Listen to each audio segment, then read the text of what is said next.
Hi, everyone, and welcome to another episode of Living on Blockchain. Today, we are speaking to Nadja Bester from AdLunam. She brings a wealth of diverse experience. She has been an entrepreneur, she's been a board member, an award-winning startup mentor, an international speaker, a podcaster, as well as a host for several events and panels.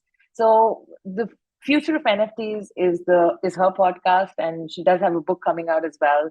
AdLunam is an investment and startup acceleration venture that they have, and they are very focused on helping founders and doing fundraise and making the right connects. Despite the market being wherever it might be.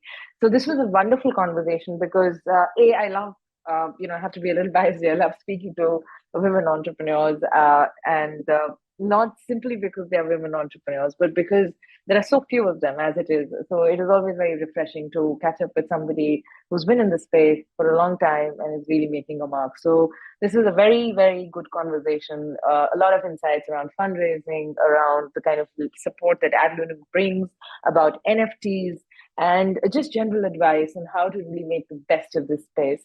So I can't wait for you guys to hear this. Let's keep that right in. Hi, Nadja. Thank you so much for making the time to speak to me today. How are you doing? Hey, Tarisha, very well, and you? Happy to be finally be able to catch up. I think we've been talking for a while to get this done, and I'm happy that we finally doing it. So looking forward to an amazing conversation. Absolutely, likewise. I think Web3 is always on, and there are so many variables that are in play when you're scheduling a call with somebody who's on the other side of the world. But I'm glad that we could make the time, and I'm looking forward to this wonderful conversation as well. And we always say that Web3 never sleeps, but then when Exactly. it doesn't sleep in the bear market, then I don't know what to call it when the bull market arrives, because then there's no sleep. Yeah, absolutely no sleep. Yeah, that is absolutely true. But yeah, Web3 is not for beginners. You can like I that mean, we, particular we have meme. to work hard to make it easier for beginners to join us. Otherwise, we're going to run out of old timers. Absolutely, yeah. People are going to run out of steam, right? Because for how long can you perhaps, be on always on the go? So I completely concur with you there. But Nadja, for our listeners, I know a lot about you and have followed you for a while with the work that you've done so far in Web3. But just for our listeners, can you tell us a little about your background as an entrepreneur? You're a board member in several places, advisor, and you've won several awards. So can you perhaps give us a little background about yourself and also perhaps share some key milestones that have shaped your journey in blockchain and crypto? Yeah, I think this is always the most difficult question to answer Mm-hmm. because you never know quite where to start. And, every person's journey is so Unique. uniquely individual to them. Yeah. But I'll give a brief rundown of kind of how I came into Web3, because I think it's very important always to highlight that no one has a linear path, generally speaking, but especially when it Hmm. comes to this industry and to technology in general, cutting edge technologies. We read the books about the Silicon Valley greats, and we think that's the roadmap to get places. But it's so easy in this industry that we are in to find an entry point pretty much anywhere. So Right. mine looked like this. I had been working in what was at the time called the digital marketing industry. I mean, of course, now many years later, we don't call anything digital marketing anymore because marketing is Yeah. always digital, right? Right. So at Yeah. that time, I had run a digital marketing agency early 2010s. So I was very used to working with people in a context where I knew what the technologies of the future were going to do for business, but my clients didn't necessarily understand. Right. I had very many conversations with business owners where they said, I don't see the point of having a website. I don't need to get on social media because no one's going to message me there. And of course, we know that this has shifted tremendously since. But Yeah. and there's a lot of parallels here with Web3, of course, in terms of being early. But so Hmm. I've gone on from being in the digital marketing agency space to working for a pharmaceutical company. So I was head of multimedia marketing and communications for top 50 global pharma.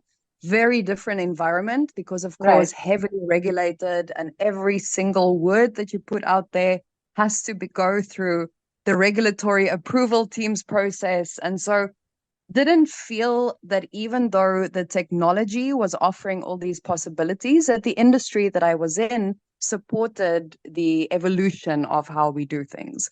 And again, we are seeing parallels today in the Web3 space, where it's this divide between, okay, how do we push max innovation while at the same time there are governments wanting to regulate, and sometimes they need to regulate because we also see what happens when they don't. Right. So I'd worked in the pharma industry and just, got to the point where I realized this is not for me. So my son and I started traveling. I Right. took what I at the time called early retirement, which is really funny looking back now because I couldn't sit still for even a Right. minute. So there was no Yeah. retirement for me. I was very bored very quickly. And Hmm. then I got the opportunity to learn about blockchain, but as I said, in a very particular way. Got offered the opportunity to work as a journalist. Now, I'm a writer. I love writing. I'd worked as a journalist in school, but I'd never actually, pursued that path professionally and never thought that I would. It wasn't something that I wanted to do as a career. However, Hmm. I had time on my hands. I was traveling and great, but I also want to do something with my mind. And so when I started writing about blockchain, of course, I had to do tremendous amounts of research. And the more I researched it, the more I understood that there was a clear divide of pre-blockchain and Hmm. post-blockchain. So Hmm. it's almost as if there had been a dimensional shift in the way that the world is able to look at certain things. And so from there on out, I say that I was completely sold. Um, I truly saw that there are possibilities for solutions to problems Right. that we face, whereas we had always been told that those problems were not solvable. Right. And that's why I've been in this industry for the past 7 years plus. I don't think I'll ever leave it. So in Hmm. this space, I've done also a broad number of things. So fractional CMO for different Web3 companies. I had a Web3 communications agency. This was in the ICO days, which was really crazy. If you think Yeah. you've seen hype in Web3, you ain't got nothing on that period. I mean, it was Absolutely. I a agree. it was an interesting period, but I'm glad that we've matured and we continue to mature. And then Yeah. I also have been advising a lot of companies over the years, investing in companies. And then 2 years ago, Jason Fernandez, my co-founder, and I started AdLunam. We'd worked together before, wanted to bring some new solutions to the industry's problems. And then our co-founder, Lawrence Hudson, also joined us. And the rest is history. Very, very happy to be building something in the space and working with incredible people, both our team as well as all the partners that we have, and really just being part of seeing Web3 grow from strength to strength, because we Yeah. all know what the media covers about Web3. When Bitcoin price is high, it's the best industry in the world because it's the future. As soon Right. as the Bitcoin price drops, no, this is all a scam, this is a bubble, it's all over, let's go to the next thing. But when you work in the industry and you deal with people on a daily basis working to create that future, I think you have a very different understanding of what this future might look like. Yeah, absolutely. I think when you've seen a few cycles, like, you and I both have, and been in the market for the long term, you realize that there is nothing like building for the short term in Web3. You're either here for the long haul, or or perhaps it's something that you're trying out, and then you lose heart and you give up. But I always think that there is no way that you can perhaps be like a short-term builder, because those are people who are experimenting, and there's nothing wrong with that. But in order to really build something that sustains, you have to survive these multiple cycles. I think another important point to what you said, which is very, very important, I think what you're highlighting is key and crucial. You cannot build in a short span of time, even though it Right. might look like that, like Yeah. as if it's possible. Because if Yeah. you look at this industry in a bull market, decisions get made in the wink of an eye, and you can go from zero to a couple of million in just a few days. I mean, that's what happened to us when we were raising funds. We raised $1 million in 24 hours. We closed a 2.5 million funding round in 5 days. I mean, it was incredible to see, just from a personal perspective as a founder, the movement. I've seen this with other startups that I've worked with as well. I mean, over the years in these different bull cycles.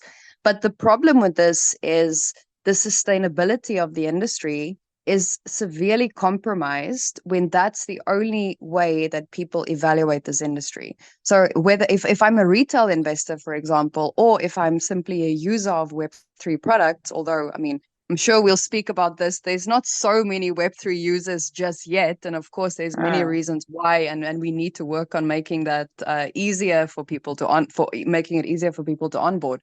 But if you're a retail investor and your perspective of crypto, of Web3, of blockchain is a short term, okay, I'm going to put in a couple of money today, and then in a couple of days or weeks, I'm going to 10x.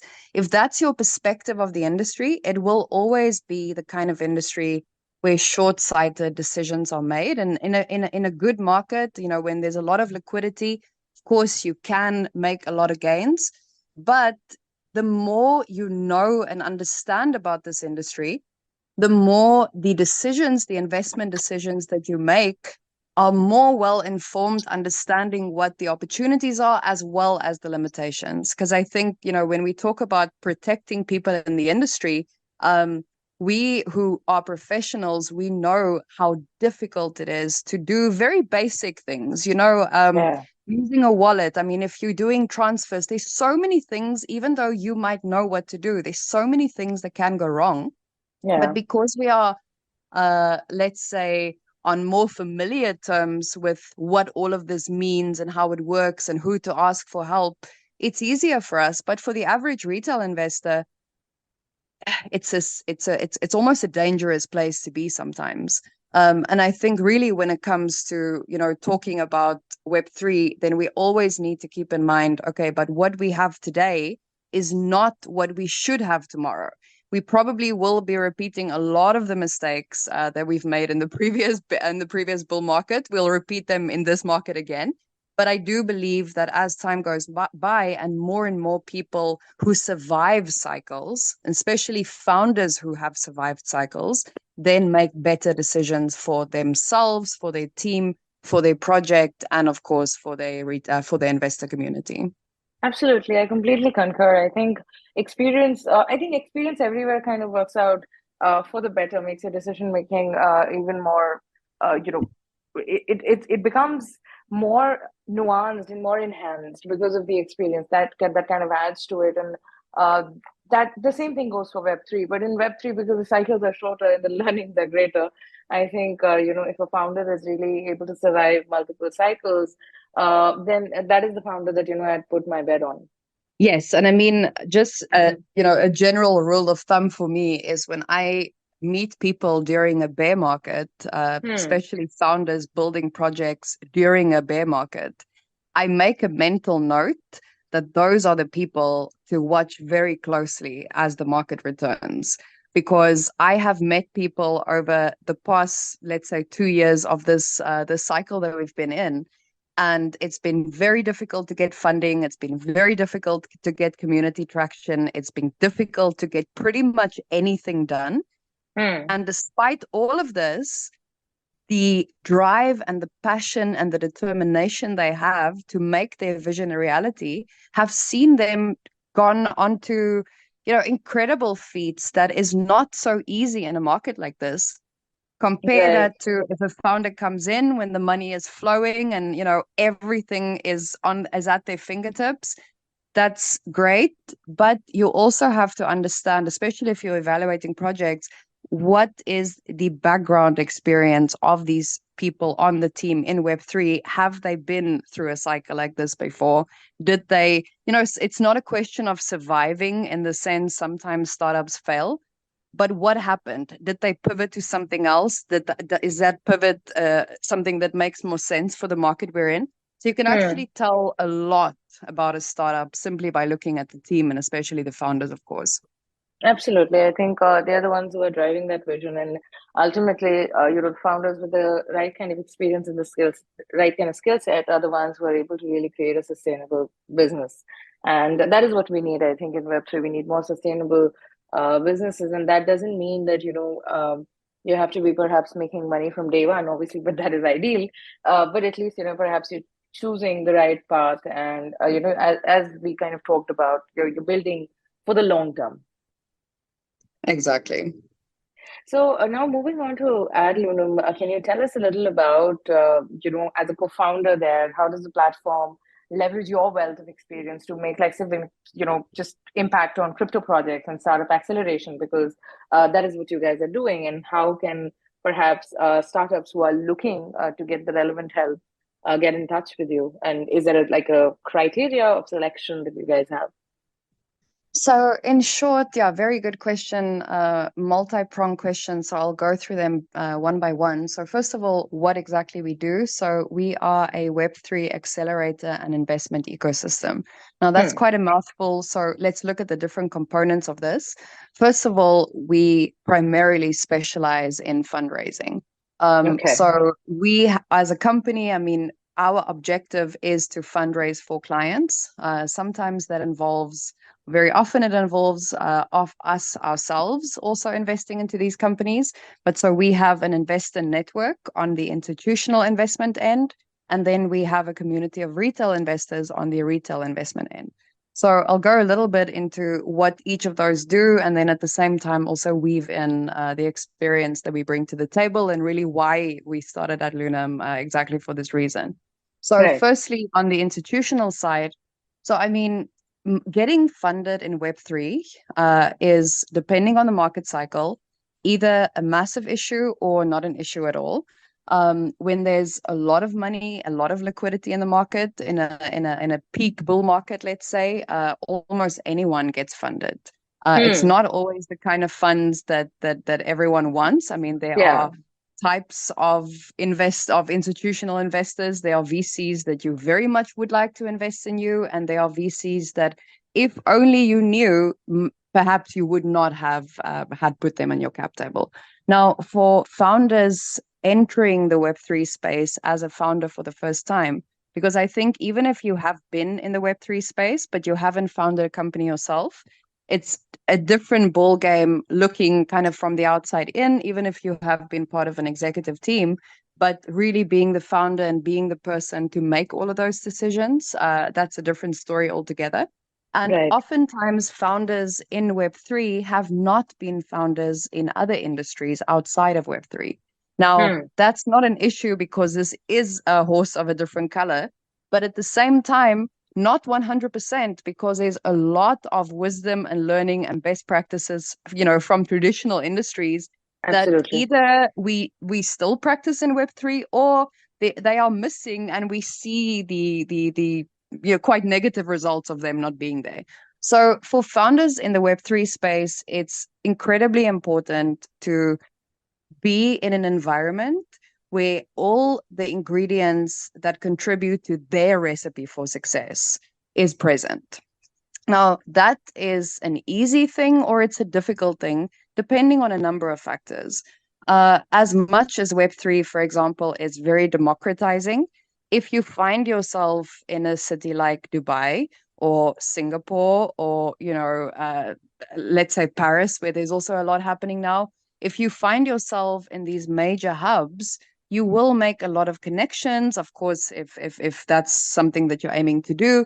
However, if you're on a different location, perhaps it might not be so easy to go to meetups and meet the right people. And of course, Right. even meeting the right people at meetups, that's a lot of work. You Yeah. don't know if the people that you want to meet or if you need to meet are going to be at specific events. So it's quite a hit and miss, but of course you can do all of this yourself.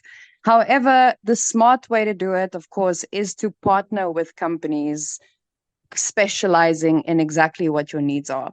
So this is really for us where AdLunam then came in, is we act as, let's say, a middleman between what the startup needs.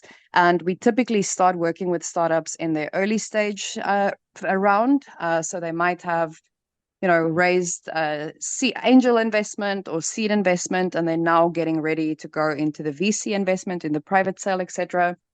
Sometimes we do start working with them earlier on if they are very promising, because we do put them, of course, through quite a rigorous due diligence process. I mean, of course, we can only start working with them if we have sponsors giving prizes to the investor to the startups participating.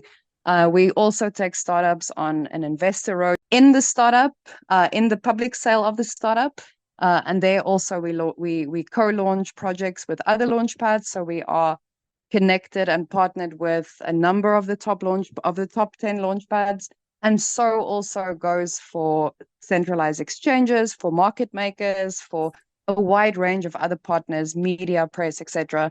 So really, it's a full house service in terms of getting a startup connected to anyone that they need to be connected to, as well Right. as getting the funding they need, both institutionally and retail investor.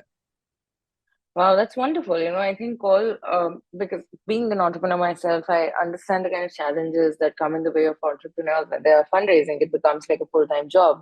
And for you to be able to lend a helping hand, make the right connects, that can really go a long way as well. So if a startup perhaps wants to enlist your services and want to get involved in your ecosystem, what would that process look like?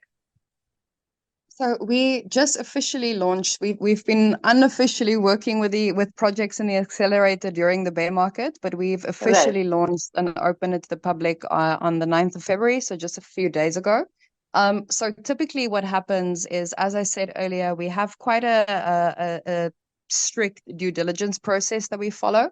So as soon as a startup makes contact, expresses interest, we will be requiring some documentation, some forms to be filled out.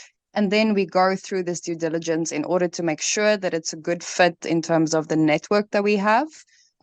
We would, as I said earlier, we wouldn't easily take on a new client in terms of fundraising if we don't believe that our network of investors will have the appetite to fund this project.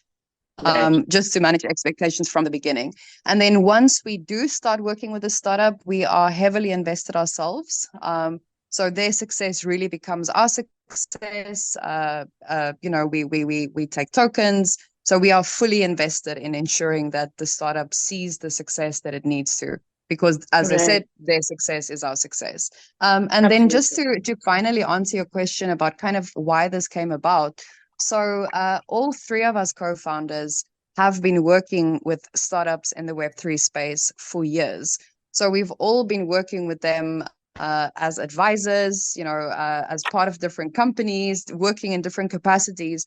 So we've really seen and experienced what it's like to build a Web3 startup through so many different lenses. And the one thing that when Jason and I were discussing AdLunam in the initial stages was, how can we support people using really simple, easy solutions? Right. The concept of a launchpad, something that I find quite interesting is people are often not familiar, even if they work in the Web3 industry, they are often not familiar with what it is unless they need one. When you need one, that's when you start understanding, okay, this is a launchpad, this is what it does, this is how it works. But then because there are so many launchpads out there these days, you don't always get the same quality support from each and every one of them.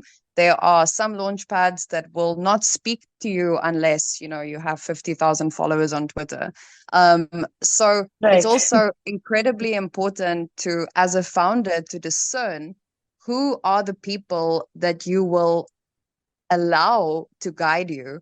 Because the problem I find with Web3 is the principle, the ethos of Web3 is everyone is helping each other.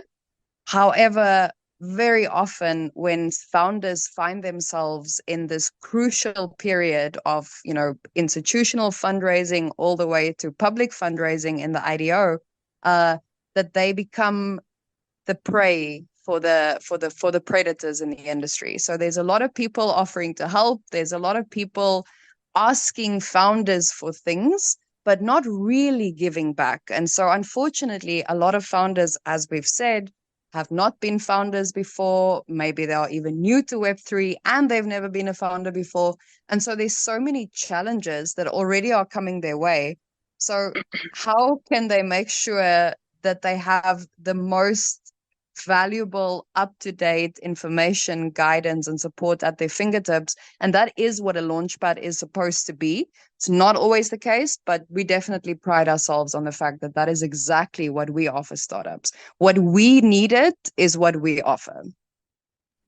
That's brilliant. I think that is how best of the solutions kind of come about, right? When you are building something that you feel the need for, and your peer group also requires that you see a real need, and um, that is how I think sustainable solutions are created for, and your peer group also requires that you see a real need, and um, that is how I think sustainable solutions are created that actually really add value in entrepreneurs' lives, because there are solutions dimes a dozen.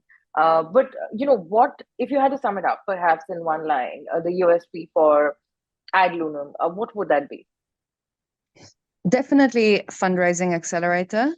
We call it Okay. the zero to IDO accelerator. So we help with pretty much everything that you need to go from initial fundraising all the way up to launch, at least launch in the IDO aspect of the word, when the token launches, the TGE.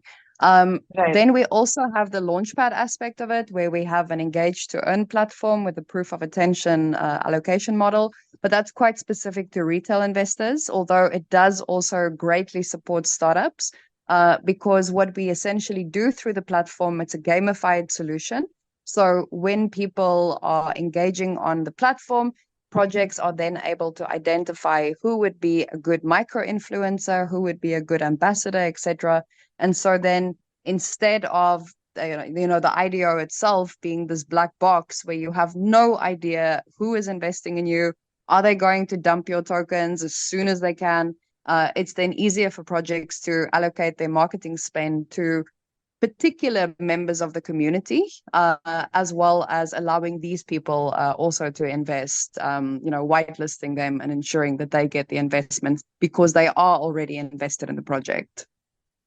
Brilliant, brilliant. I think you've kind of summed it up in a very effective manner, and I think a lot of entrepreneurs who are listening to this would be able to find a support. As I said, fundraising becomes like a full-time job when you do get into it, and then the product suffers, and you do need like a helping hand there that can support you in that endeavor and make sure that it doesn't become too perhaps too tedious for them, right? Yeah, I mean, I would also point out here that I think if you've never done fundraising before, you might find that it's something that you naturally excel at. I don't think that's the experience that the average person has, because if you've not been exposed to this side of business before, or even this side of yourself, there's a lot of growing pains, there's a lot of learnings that need to take place. And it's very easy also to lose heart, because if you are constantly either hearing no, which actually is Yeah. easier than just being ignored, people are gonna get back to you, but they never do, or you send out outreach and then no one ever hears, or you never hear back from them. I mean, that is probably one of the worst experiences to have, because you know what you're building, you believe in what you're building, but it feels like you're standing in the void and there's no one there, and is anyone else still alive at this point? So I think it's Yeah, not a pleasant experience to go through. And what often absolutely. happens, and this is something of course that founders need to guard against, because it's easy to then not only start losing heart, but to also think, well, maybe I'm not the best person for the job, maybe I'm not Yeah, capable of doing this. And yeah, often the reason that this might even be true is because you simply don't understand what the best practices are in order to prepare for success. Now, on the absolutely. internet, there's a lot of information about how to approach investors, how to speak to VCs, how to pitch to them. I can promise you that the rules in Web3 are different enough from the traditional venture capital industry that you need to understand the nuances of how to work with, how to speak to, how to approach VCs in the space, because they look for very particular things. So again, you might not be having success, and that's not because you are the problem, which is easy for us to internalize, erroneously, but it's Mm, because you need a greater understanding, and often that comes from people, of course, who have done this before, or in our case, we do this all the time. And so we know what's very current in terms of what VCs are looking for. Absolutely. I think what you said right now, I think that is something that will tug at the heart of a lot of entrepreneurs who are building, because it's easy, as you said, to internalize this and you feel like perhaps you're not the right person building the solution. But, at times, see, expertise is required, right? I think in every job, some kind of expertise does take you further from, say, you reach 0 to 1, but to really scale, how do you move forward? And to do that, you do need a helping hand. That's why people, get the help of mentors and advisors. And what you are providing is actually very actionable, very tangible, and that will help entrepreneurs. And I've been an entrepreneur for nearly 13, 14 odd years. So I understand that what you're saying when you say that, okay, you might not be perhaps doing the right things to get the requisite results with vis-a-vis fundraising. And also, just to add to that, I mean, if everyone cannot excel at everything, even if you are Absolutely. one of those people that you are naturally good at everything you do, as a founder, there's not enough hours in a day to be excellent at everything. What are the biggest wins for me on a long-term basis? So, Yeah. for example, it's much more important to learn how to effectively manage a team, since as a founder, you will always be managing teams, than it is to become the industry leading expert at fundraising if you are only going to need that for a few months at a time, a couple of times in your startup's lifespan. So it's also really important to discern, when do you personally need to improve your skills? I mean, of course, we always all should be improving ourselves, but then there's a difference between a skill that is going to serve you for several years or decades into the future versus a skill that perhaps it's easier to outsource to experts, in the sense that by working with them, you will be improving your skill anyway, but you'll at the same time ensure that you'll get the delivery that you want, the results that you want, as opposed to trying to DIY everything and not being sure if there is going to be a positive outcome. Absolutely. I completely agree. I can't concur more. I think this is very well put. And I think a lot of entrepreneurs, as I said, would take heart that, you guys have so much clarity in what you are providing. You're actually adding tangible value to the journey of the entrepreneur who's basically out there trying to build their vision. So more power to you guys. Now, for AdLunam, what perhaps would be like the next big milestone for you guys? So definitely our own launch of our token, something that we're looking forward to, but at the same time, it very much depends on the market itself. So as a launchpad, of course, our business is to launch projects, and it has been an incredibly painful market for a lot of projects. I'd say most projects over the last 2 years. We were in touch with a good number of projects 2 years ago that 1 year ago had completely fallen off the map, and fast forward another year and even those projects are no longer, so I've seen a lot of shifts in companies over this very difficult period that we've been in. Of course, it's difficult if you are not funded. It's difficult to keep on building. Everyone can't bootstrap in the same way. But so for us, we've been ready to do our own IDO for a really long time. Almost as soon as we launched, it was very, very ironic how the market turned extremely quickly. And we've been waiting with bated breath ever since. But at the same time, I think that this market that we've just come through has just been so good for us as a company. We've been able to build out an incredible network of partners that, yes, it would have been possible in a bull market, but there are so many things happening in a bull market that only when you have the time to really sit down, evaluate, why are you doing this? What do you need to do? And especially those key pivots, right? So for us as a company, definitely the IDO is one of our major next milestones. But then I would say on a daily basis, because we work with projects and they are all in varying stages of readiness, it always feels like there's some or other milestone happening on a daily basis. So it's quite fun. And then, of course, another milestone that we also have coming up. I host the podcast, The Future of NFTs, and Right. we will be releasing. I will be publishing a book this year, The Future of NFTs, and then we are launching our collector's edition of the book at Token 2049 in Dubai in April. So very much looking forward to that. But yeah, I mean, being in this industry means there's always milestones around the corner, and that's what makes it very rewarding and very enriching to be here, either your own or the people that you care about and work with. Absolutely. I think there is always something happening, and these are very exciting developments that you have going on for your podcast, with the book. Can you, I'll talk about that a little bit as well, but can you tell us a little about the native token that you're talking about for AdLunam? Like, what would be the utility there, and when are you? As you mentioned, obviously the market conditions reign supreme there on deciding the timeline. But is there a timeline that you're looking at? For the IDO, and what would be the utility of the token? So the token is Lunam, the Lunam token, Mm, and the utility, of course, as a launchpad, typically how it works is, right. or let me use a little example, maybe that'll make it easier. So if I want to invest into, let's say, Project Cup, since I see a cup in front of me, very creative. So I wanna invest in Project Cup, and the only in the public sale. And the only way to do so is to go where the sale is taking place, of course.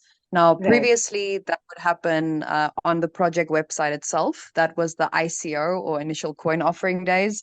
Thank goodness we've put that behind us, because that was really easy for people to get scammed and rug pulled. And Yeah, I mean, I absolutely. saw this firsthand many times over, and had nightmares about how scary and unsafe this industry is. So we've evolved from that into an IDO, an initial DEX offering, which is what takes place on a Launchpad website. Now, the utility typically of a Launchpad website would be that in order for, let's say, Jane to invest into Project Cup, they would need to own Launchpad tokens, and then they would Hmm. stake those Launchpad tokens in order to get the allocation for Project Cup. So that's a typical way of how it works. We do have different types of engagements with that token. So we have the proof of attention allocation mechanism that functions slightly differently from staking the tokens. But I'll keep it high level for now. And then the other question in terms of when are we looking at launching? So I think this is Hmm. the question on everybody's lips, especially Right. those of us who have been watching the market like a hawk for several years now, wondering when that golden moment is going to arrive. So I think, and this is of course not financial advice, but I think predicting what might happen this year, I think that once the Bitcoin halving takes place, we are definitely going to see, because just based on historical trends and data, we will be seeing a rise in the Bitcoin price. And then once the Bitcoin price, which is already, I mean, it's already growing by the day. I haven't checked it today, but I know at some point yesterday it was, I think, 52. So Hmm. it's climbing quite rapidly. And then once that happens, once the market is like, okay, now is the time, of course, that's when the altcoin season then kicks off again. And that's when you'll see a lot of different projects launching. And so probably that would be the timeline for us as well, because our launch is very much dependent on how many projects are willing to launch on a continuous basis. So if we have Right. our IDO and then projects are still waiting to launch, there would have been no value for us, and of course, no liquidity for our token once we launch, which is why we've been holding out on that.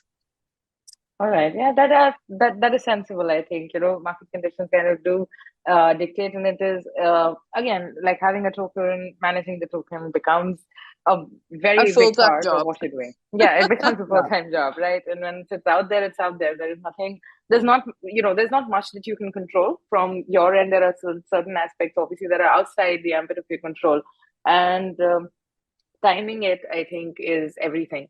So, I am rooting for you guys. I've seen you work and Jason work for a long time.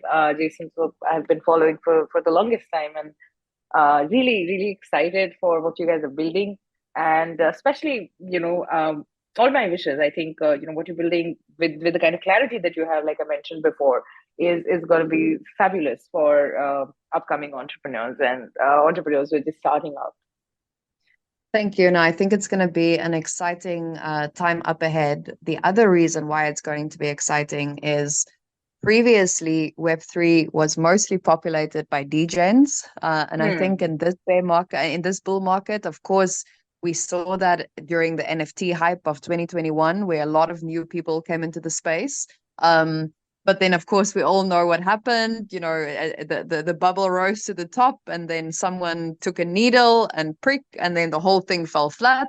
And Yeah. so, similar to how NFTs are now having to prove themselves beyond, PFPs and beyond art, I think what is happening in Web3 this cycle around is that there are so many traditional people, and I'm saying traditional in the sense they come from traditional industries, and that's every industry except Web3. They are not degens, so they don't do things in the same way. They don't think in the same way. So I think what we are going to see this season is that everything is going to be different. Perhaps some things slightly different, perhaps other things very different. But I think we'll see a shift in how marketing and communications are done, in how projects work on delivery, because of course in the previous market that was the number one complaint. Projects get Yeah, not funded, delivering. and then Yeah, as and soon then as not they doing get anything. funded, that's Yeah. it. Yeah. Yeah. That kind of spoils the ecosystem for everybody, right? Like it obviously it tarnishes the image that people have of Web3 as it is, and then it kind of makes it a bad situation for even the entrepreneurs who are coming in perhaps with a good intention. I think that's why it's so important to build your network in the industry, because Yeah. there are pockets within Web3, and whether you are working in Web3 or you are only investing in Web3, whether you are building in Web3, I mean, each of these categories have their own subset of pockets. But I think if you are able to move between them, I'm very fortunate to be able to do this. I speak all over the world. I mean, I meet many different people in the space. So I've grown to understand that there's so much more to this industry than just what the average person understands. If you look at the media, if you make assessments based on the media, you might get one impression of Web3. If you are on Twitter, you'll get another Yeah. impression. If you're on LinkedIn, you get a completely different impression. So I think it's important, if you are at all involved in this industry, to expand your network as much as possible. There are so many opportunities to meet new people. There are so many opportunities to get involved, more than any other industry that I've ever been in, and more than any other industry that anyone I've ever spoken to who is now in Web3 have been in previously. So I think we Yeah. have an incredible opportunity to build our own careers, to build our startups that we are working on, or if we simply want to invest, to make sound investment decisions, even though it's a high risk investment category, but to understand what are the important factors to look at when making these decisions. And I do think the space, yeah, I mean, of course, we're going to see the same FOMO, the same hype, the same greed that we always see. But at the same time, I think there's a foundational aspect of Web3 that is maturing. And a lot of this is because, as I said, people are coming into the industry wanting to use the technology, but not wanting to be a degen and not wanting to get involved with, the media hype. Let's put it that Hmm. way. Yeah, I think that is absolutely true. So now, you've mentioned about how, I mentioned your advocacy work and how you write and, you talk at all of these conferences, you talk about Web3 and, all of this, and you have extensive experience with that. And that kind of brings me to your podcast, which is around NFTs, right? And I would love to understand from you, what are the kind of trends and insights have you gained, and or observed basically in the NFT space, and how do you see it kind of evolving in the next few years? Yeah, great question. I remember when we started the podcast, and I didn't quite understand the hype about NFTs. I'm not someone Yeah. who collects NFT art. I'm not interested in PFPs. but that was the dominant conversation that everyone was having. And I wanted to gain a deeper understanding, because the technological aspect of things, I understood that this is something, but I wanted to understand, why is it something? And the best way for me to learn is always to speak to other people. It's something that comes very naturally to me. And of Right. course, during the bear market, we had this amazing opportunity to focus on more educational content. I think that's what a lot of companies, or at least a lot of companies that want to do things the right way, that's what they did. Because during the bear market, there's not much else to do other than to understand the reason there's a bear market is because there's nothing much for people to incentivize people to stay, right? If they are only there for the money and there's no Yeah. money, yes, they'll leave. And so during the course of hosting the show, we are now on season 3. I think we are coming up to 50 episodes next week. What I've learned over this entire period is that if you think of NFTs as art or PFPs, you ain't seen nothing yet. Now, it's Yeah. early days. I think that there's going to be a lot that needs to be done, because a lot of people still have this perception. And probably, I mean, we are not going to use the term NFTs. I mean, what does it mean? If I use the term NFT, if someone's heard it before, it's probably because they know, oh, NFTs were sold for millions of dollars and now they're worth nothing. Hmm. If I talk about a digital collectible, I don't think that's necessarily the term that we use, because not all NFT utilities are digital collectibles. It's a type of utility. Right. And then, for the average person, if they want to learn a little bit more, and I say, okay, it's not an NFT, it's actually a non-fungible token. I mean, what does that mean? So I do think that in future we are not going to see the NFTs in the same way that we do now. The underlying technology like blockchain is probably going to be quite hidden. And Hmm.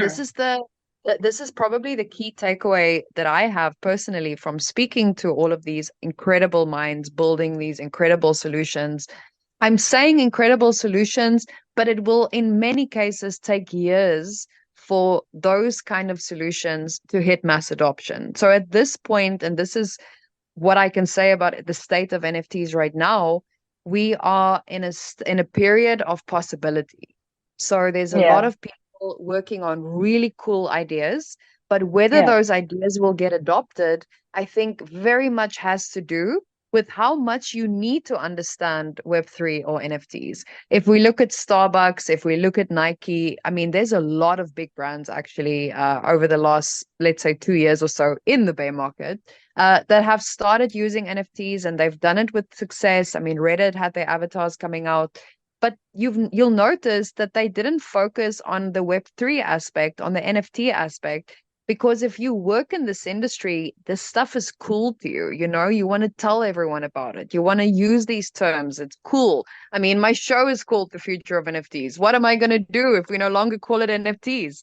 But I think that really is the secret to NFTs' eventual success, is that we stop focusing on the technical aspects of it, because most people don't understand it and they don't care. They just want something cool that works. And if they need to learn about Web3 and they need to learn about NFTs, then it's always going to be like this weird thing that we do here in the corner, and the average person, won't get involved. So that's what I see for the next few years, is that NFTs are here to stay, but they'll probably become more and more invisible. And that's really cool. I look forward to that point. I'll have to change the name of the show, but but I'm not sure what to yet, so I've got time. Yeah, absolutely. I think it's an ever-evolving space, and especially with NFTs, what you said, I think I was right there on the same boat. I did not understand the craze. I did not understand why like I understood on some level why cryptocurrencies and all of this was becoming big, earlier, but I couldn't see like a proper use case. And obviously that has changed drastically. There are so many use cases now for NFTs, and there are so many builders that are working, like you mentioned, it still stands to be tested whether all of these solutions will actually make a mark. But there are so many solutions that are being built around this technology, which makes it very, very exciting. And I think, just to highlight here, I think for most people, especially when these things are quite complex to understand, one of the most helpful things that you can do for yourself is to actually go on. So for example, our podcast, it happens live on Twitter Spaces every week, and then subsequently it's available as a podcast. So I would highly recommend that, even if you're not really someone who uses Twitter, LinkedIn also does the same thing, although it's not as active on LinkedIn. But there's a lot of opportunities where you can actually tune in live or record it if it's a pre-recorded podcast like this one that we're on. There's so many resources that you can get involved, either just from an audience, like just passively listening, or even ask questions, contribute to the conversation, because it's easy to get in the same room as people that are building things in this space. And I always tell people that I'm so, so fortunate because the lens through which I look at the world and I look at the future is very much colored by the fact that I am constantly speaking to startups in really early stage podcasts. It happens live on Twitter Spaces every week, and then subsequently it's available as a podcast. So I would highly recommend that, even if you're not really someone who uses Twitter, LinkedIn also does the same thing, although it's not as active on LinkedIn. But there's a lot of opportunities where you can actually tune in live or record it if it's a pre-recorded podcast like this one that we're on. There's so many resources that you can get involved, either just from an audience, like just passively listening, or even ask questions, contribute to the conversation, because it's easy to get in the same room as people that are building things in this space. And I always tell people that I'm so, so fortunate because the lens through which I look at the world and I look at the future is very much colored by the fact that I am constantly speaking to startups in really early stages. So it doesn't mean that what they are building is the future, but I see so many different possibilities on a daily basis in terms of, oh, the future might look like this, oh, it might look like that. So I think this informs your own worldview and also helps you to make decisions about your own life. And of course, then you start contributing to this future because there's so many different possible futures. We have to vote for these futures with our attention, right? So Yeah. the first step is to vote with your attention. If you're really into this, you can start voting with your action. But the only way that we can make different futures become reality is if people support that vision. And so if you are Absolutely. confused by all of this stuff, or you don't know kind of where to go, what the next step is, just start tuning in to Twitter Spaces, to podcasts, because when you listen to people actively building right now, you get so many nuggets of wisdom that you wouldn't get by reading a book, by reading an article, because those are passive things in the sense, you are passively consuming them. They are locked in a particular time and space. I mean, it takes months for a book to come to fruition. By that time, the information's already outdated.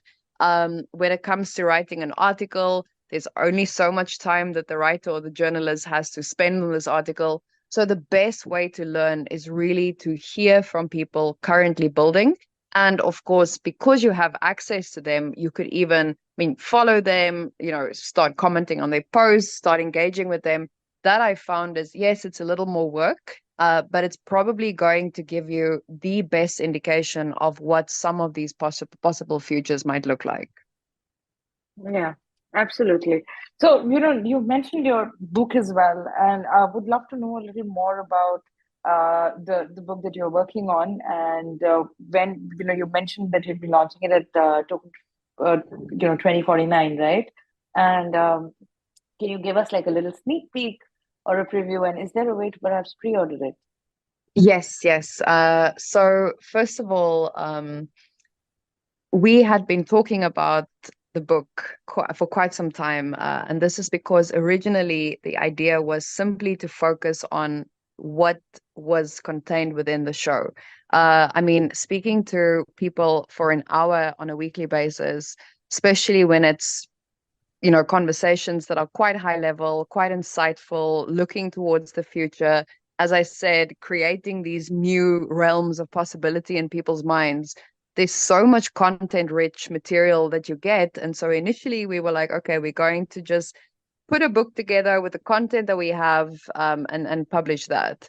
And then I thought about it and I was like, but if you're going to write a book anyway, if you're going to Hmm. go through all of that trouble, you might as well add a little bits and pieces for those people who don't necessarily understand what you're talking about. So maybe they don't know what NFTs are all about. So the book started growing and growing. And of course, when you have a busy schedule, then it's like, oh my God, okay, so that's on the to-do list, but we'll get Yeah. there. And Yeah. so eventually what we've come up with, and I think it's very interesting because it very much speaks to where we are at on this technological adoption journey. So we'll have a Web 2 version of the book, which is just, of course, the normal, you buy it on Amazon, and yes, you will be able to pre-order it. But then we also have the Web3 Collector's Edition version. Now, Okay. that will be an NFT. That's also where we will have the book launch in Dubai during Token 2049 is for the collector's Yeah. edition. And so the NFT will offer a different experience than simply buying the Web 2 version. So if you have the NFT, you'll get the Web 2 version for free. If you are simply buying the Web 2 version, you will have the option, if you are curious about, okay, you've been reading about NFTs, now you want to experience one, you will have the ability to get an NFT to enhance your book reading experience. But if you are simply happy with, having the hard copy version on your shelf or the ebook on your device, then you can do that too. And I think the reason that this is quite an interesting experiment is we have all of these amazing Web3 solutions, including NFTs. But then I've Hmm. always wondered, and I wonder this actively throughout my working day because there's so many companies that come up with, this is an NFT collection and this is our new NFT collection. But then because it has up until now been investment driven primarily. So if you buy an NFT, it's because someone, is going to make money out of it. NFTs have really in practice come to mean almost a fundraising vehicle. And so this is not the approach that we are taking whatsoever. For us, it's more of a A/B split test. How many people are going to go only for the Web 2 version? How many people are going to go for the Web 3 version? And I think that's quite valuable data that we need to be collecting as an industry. Yeah, I think that will give you some brilliant insights. When you mentioned about the book and how it's been a work in progress, I totally feel Absolutely. you. Yeah, I've been working on two books, and one of them is actually ready. I just had to sort of go ahead and push it out, and it's about the when during the NFT bull run, so to say, all of these digital arts that did really splendidly well. So there's a collection of around that, and pretty much akin to your podcast, this podcast, I'm curating another book around that as well because we're about to hit the 100 episode mark. That is wonderful. Congratulations. And I'm very much looking forward to reading both of them. Yeah, and it's so enriching to be working on these projects because what we are Yeah. doing is we are capturing a part of history, right? Like living Yeah, history. exactly. That is what makes it so exciting, right? These are real people who Exactly. are actually changing an industry, who are seeing it from its infancy while it's evolving and growing into something so much more mainstream. Good times up ahead, but also hard work up ahead. Absolutely, absolutely. So now, this has been such a wonderful conversation. I love speaking to fellow founders and in the space. There's always an insight there. And thank you so much for making the time, Nadja. But, I'll be amiss and if I did not ask you this one question before we kind of wrap this up because we're almost out of time. This is something that I ask everybody who comes on the show because you were somebody who was working in the pharmaceutical space, which is primarily perhaps old tech and Web 2, and you made a leap to Web 3. What would be your suggestions for people? If somebody is perhaps working with the same dilemma and they are kind of struggling with the same dilemma, what will be your few suggestions for them to start living on blockchain? I want to use an analogy. Let's say you have bad eyesight, Hmm. and you've only ever seen the world through bad eyes. Hmm. And then one day you get prescription lenses, whether glasses, whether contact lenses, and suddenly the world transforms right in front of your very eyes. The grass is literally so much greener because you can see it better. The buildings have much more detail on them. Before you could only see kind of faint outlines. So you would not know the possibilities that are within Web3 unless you actually put on those glasses. Now, how you do that will be different for everyone. There are a lot of opportunities to get involved. Of course, you will need to have enough time to devote to these things. You can get involved with DAOs. You can just join communities. I always recommend networking, speak to as many people as possible, because you actually, unless you have a very clear and firm idea of what your next step is going to be, and then, by the way, you are very lucky because most people are not that fortunate. They don't have that luxury at their disposal. I think most of us kind of fumble through the dark and, okay, what's the next step going to be? We'll wait for, the light to shine a little bit. And so it's a journey for sure, not a destination, right? Like, Hmm. my favorite question that I always ask people is, how did you get into Web3? And you'll Right. never hear the same story twice. Like, I've Yeah, that asked is true. hundreds of people and you'll never get a repeat. Like, every story Yeah, will be different. So I can absolutely. promise Yeah. you, wherever you are right now, whatever you know, whatever you don't know, that is no deterrent for you to start getting involved. Because Hmm. people think, oh, Web3 is all about the financial industry. Not for everyone. Web3 is all Hmm. about technology, not for everyone. It's an industry. So, whatever you do right now, if you would like to continue doing the same, I mean, maybe not whatever you do. If you are doing something that it can be replicated in Web3, there will be a place for you. If what you are doing right now is very different from what you want to do, but you don't know what you want to do, start exploring, start slow. And then if you do want to start working in the industry, it's so easy to build up a portfolio based on the network that you have.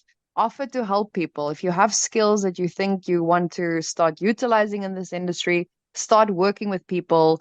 There are so many people that you can work with, so many different startups out there. Demonstrate what your value is.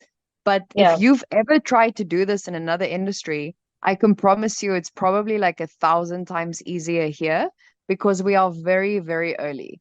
And so people here look for those star qualities in other people. What are those star qualities? People they can work with over a long time. Sustainability. So if you are the kind of person who wants to be in this industry, maybe not forever, maybe you're just trying it out, network as much as possible, educate yourself on the job. Don't feel like you need to get to a point of expertise.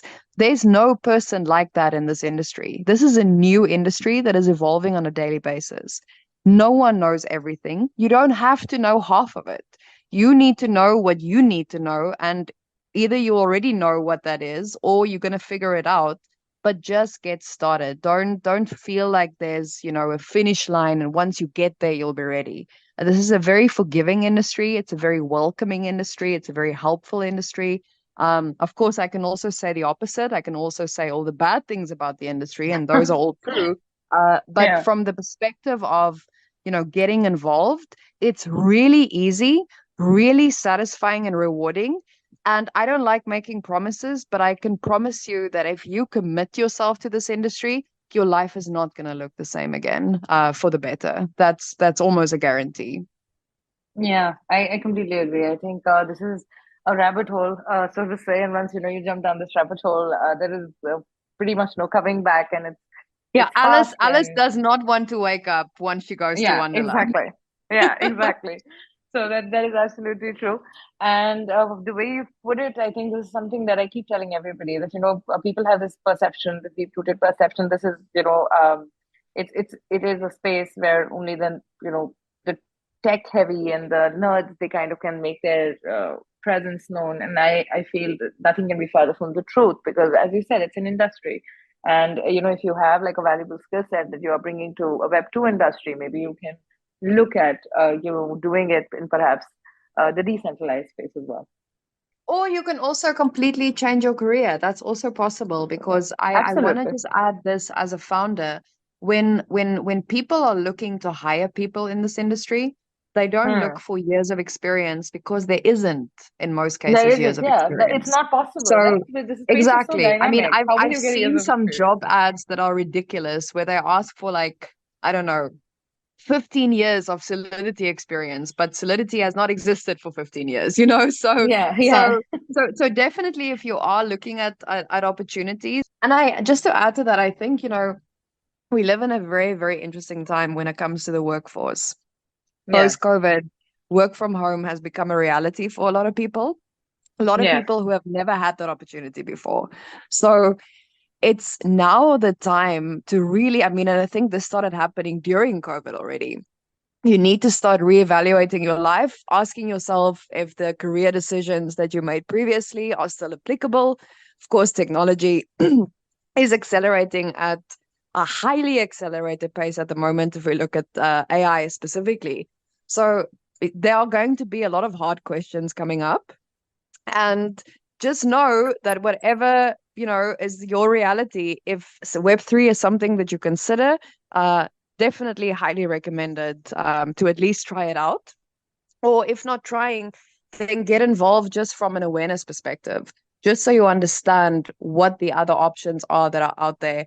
Maybe it's not the time for you now, maybe it's in the future, but the more you learn from a holistic perspective, as I said, not from articles on the internet, not from maybe a book that was written a year ago and is no longer applicable now, but really just learn and connect and grow alongside other people that are doing the same. That's probably like the best advice that I can give, that I learned the hard way, but that I Hmm. wish that someone had told me and given me a step by step, okay, do this, do that. Yeah, absolutely. I think that is summarizing it very, very well, and I think a lot of people would be able to take heart and the leap here after listening to us talk.